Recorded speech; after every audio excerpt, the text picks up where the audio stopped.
جو شے بیچی جائے خریدی جائے وہ کسی مخصوص وقت کے ساتھ مقید نہ ہو، اس میں کسی وقت کی قید نہ ہو۔ مثال کے طور پہ میں نے ایک موبائل خریدا، اب میں نے موبائل خریدا تو یہ خریدنا یوں ہو کہ میں نے خریدا، یہ میرا ہے، میں چاہوں اس کو رکھوں، میں چاہوں کسی کو تحفہ دوں، میں چاہوں کسی کو بیچ دوں، میں چاہوں اس کو توڑ دوں، میری مرضی، یہ کلی طور پر جو ہے اب میرا ہے۔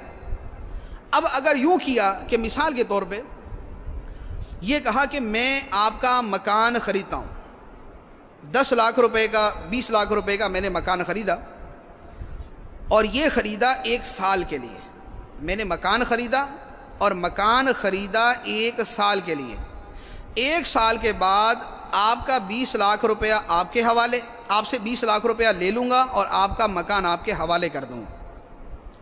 20 لاکھ روپے کا مکان خریدا 1 سال کے لیے، 1 سال کے بعد مکان میں واپس کر دوں گا اور اپنا 20 لاکھ روپیہ اس سے واپس لے لوں گا۔ یہ جو ایک مخصوص وقت کے لیے خریدا جا رہا ہے، یہ مخصوص وقت کے لیے خریدنا جائز نہیں، یہ شرعی اعتبار سے ناجائز۔ اور یہ کیا ہوتا ہے اصل میں؟ یہ ہوتا ہے سود سے جو ہے وہ ایک دوسرا ہیلا کیا جاتا ہے۔ ہیلا کس طرح کیا جاتا ہے کہ ایک آدمی نے جو ہے وہ مثال کے طور پہ دوسرے سے 10 لاکھ روپے قرض لینا ہے، اب قرض لے کے اس کا ارادہ یہ ہے کہ 10 لاکھ روپیہ میں قرض لے رہا ہوں تو میں اس کو 11 لاکھ روپے واپس دے دوں گا، یعنی 1 لاکھ روپیہ اس کو سود کے طور پہ ادا کروں گا۔ اب وہ سود کا جو سیدھی صورت ہے، اس سے تو کچھ لوگ ڈرتے ہیں کہ نہیں یار سود نہیں، بھائی سود تو بہت بڑا گناہ ہے، یہ تو حرام ہے، اس سے بچنا ہے۔ تو یہ جو بالکل ہی واضح سی صورت ہوتی ہے نا، اس سے تو بچ جاتے ہیں۔ اب اس سے بچنے کا طریقہ یہ نکال دیں کہ یوں کر لیتے ہیں کہ آپ مجھے 10 لاکھ روپیہ دے دیں، میں اپنا مکان جو ہے وہ آپ کو دیتا ہوں، میں نے اپنا مکان آپ کو بیچا، آپ اس کو کرایہ پہ چڑھا دیں، اس کا کرایہ لیتے رہیں، 1 سال تک آپ اس کا کرایہ لیتے رہیں گے اور میں جو آپ کے 10 لاکھ روپے وہ استعمال کر لوں گا۔ 1 سال کے بعد میں آپ کو 10 لاکھ روپیہ دے کر اپنا مکان آپ سے واپس لے لوں گا۔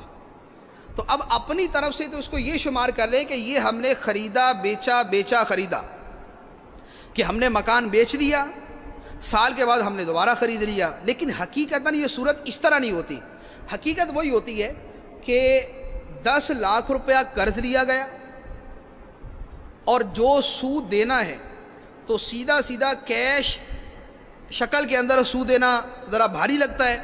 اب اس کے بدلے میں اپنا مکان اس کے پاس گروی رکھوا دیا، اپنا مکان گروی رکھوایا کہ تم اس سے نفع اٹھاؤ 1 سال تک، جب تک تمہارے پیسے میرے پاس، سال گزرے گا تمہارا 10 لاکھ روپیہ میں واپس کر دوں گا، تم میرا مکان مجھے واپس کر دیں۔ تو یہ اصل میں سود سے بچنے کے لیے ایک ہیلا کیا جاتا ہے، لیکن یہ ہیلا بذات خود وہ ہے کہ ناجائز، کہ اگر یہ تجارت ہے تو تجارت میں شرط، کہ تجارت کے اندر یہ شرط رکھی جا رہی ہے کہ 1 سال کے لیے بیچا، 1 سال کے لیے خریدا، جبکہ خرید و فروخت میں شرط ہے کہ اس میں وقت کی قید نہ ہو۔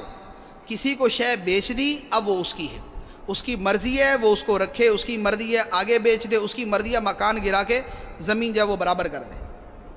لیکن یہ جو صورت ہمارے ہاں کی جاتی ہے وہ اس طرح نہیں کی جاتی۔ ایسا نہیں ہے کہ 1 لاکھ روپے کے اندر بیچا، 10 لاکھ لیے اور مکان دے دیا، اب اس کی یہ مرضی ہو کہ چاہے تو مکان برابر کرا دے۔ اگر وہ بول دے کہ میں مکان برابر کر دوں گا تو کوئی بھی شخص جو ہے وہ اس طرح دینے کو تیار نہیں ہوگا۔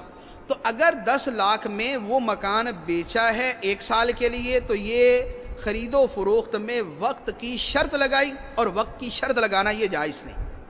اور اگر یہ قرض لے کر مکان گروی رکھوایا تو قرض لے کے جو شے گروی رکھوائی جائے، اس گروی رکھی جانے والی شے سے قرض دینے والے کا نفع اٹھانا حرام ہے۔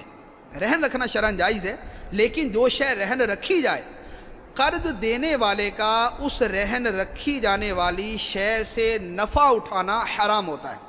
تو یہ جو گروی رکھی جاتی ہے اور اس سے نفع اٹھایا جاتا ہے، یہ بھی بہت زیادہ رائج ہے کہ دکان جو ہے وہ آپ مجھے قرض دے دے اور میری دکان جو ہے وہ بھلے آپ استعمال کریں، 1 سال تک میری دکان آپ استعمال کیجئے گا، سال کے بعد آپ کی رقم لوٹا دوں گا، آپ میری دکان لوٹا دیجئے گا۔ اب وہ اپنا سامان جو ہے وہ اسی دکان میں رکھ کے بیچ رہا ہے، گودام جو ہے 1 سال کے لیے اس کو جو ہے وہ گروی دے دیا اور اس سے جو ہے وہ 10 20 25 لاکھ روپے لے لیے. اب 10 20 لاکھ روپے قرض لیا, اپنی دکان یا اپنا مکان یا اپنا گودام اس کو استعمال کے لیے دے دیا, یا اپنی گاڑی استعمال کے لیے دے دی کہ یہ میری گاڑی ہے, تم 1 سال تک میری گاڑی استعمال کرو اور میں تمہاری رقم استعمال کروں گا, سال کے بعد میں تمہاری رقم تمہیں لوٹا دوں گا اور تم میری گاڑی مجھے لوٹا دینا.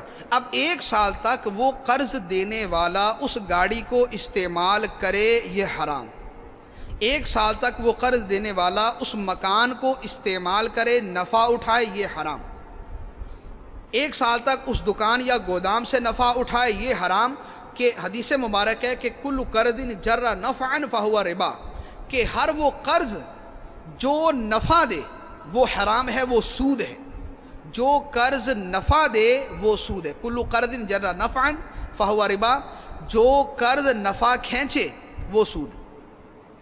تو یوں کسی سے قرض لے کر اس کو اپنی کوئی شے گروی دے دینا یہ تو جائز, یعنی گروی رکھنا جائز, لیکن اس گروی شے سے اس سامنے والے کا نفع اٹھانا بغیر عوض کے یہ ناجائز.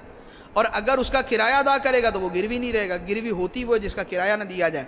تو یہ ایک شرط تجارت کے اندر یہ ہے کہ جو شے بیچی جائے, جو شے خریدی جائے, وہ کسی مخصوص مدت کے لیے نہ ہو, وہ مدت سے فارغ ہو, مدت کی شرط اس کے اندر نہ ہو.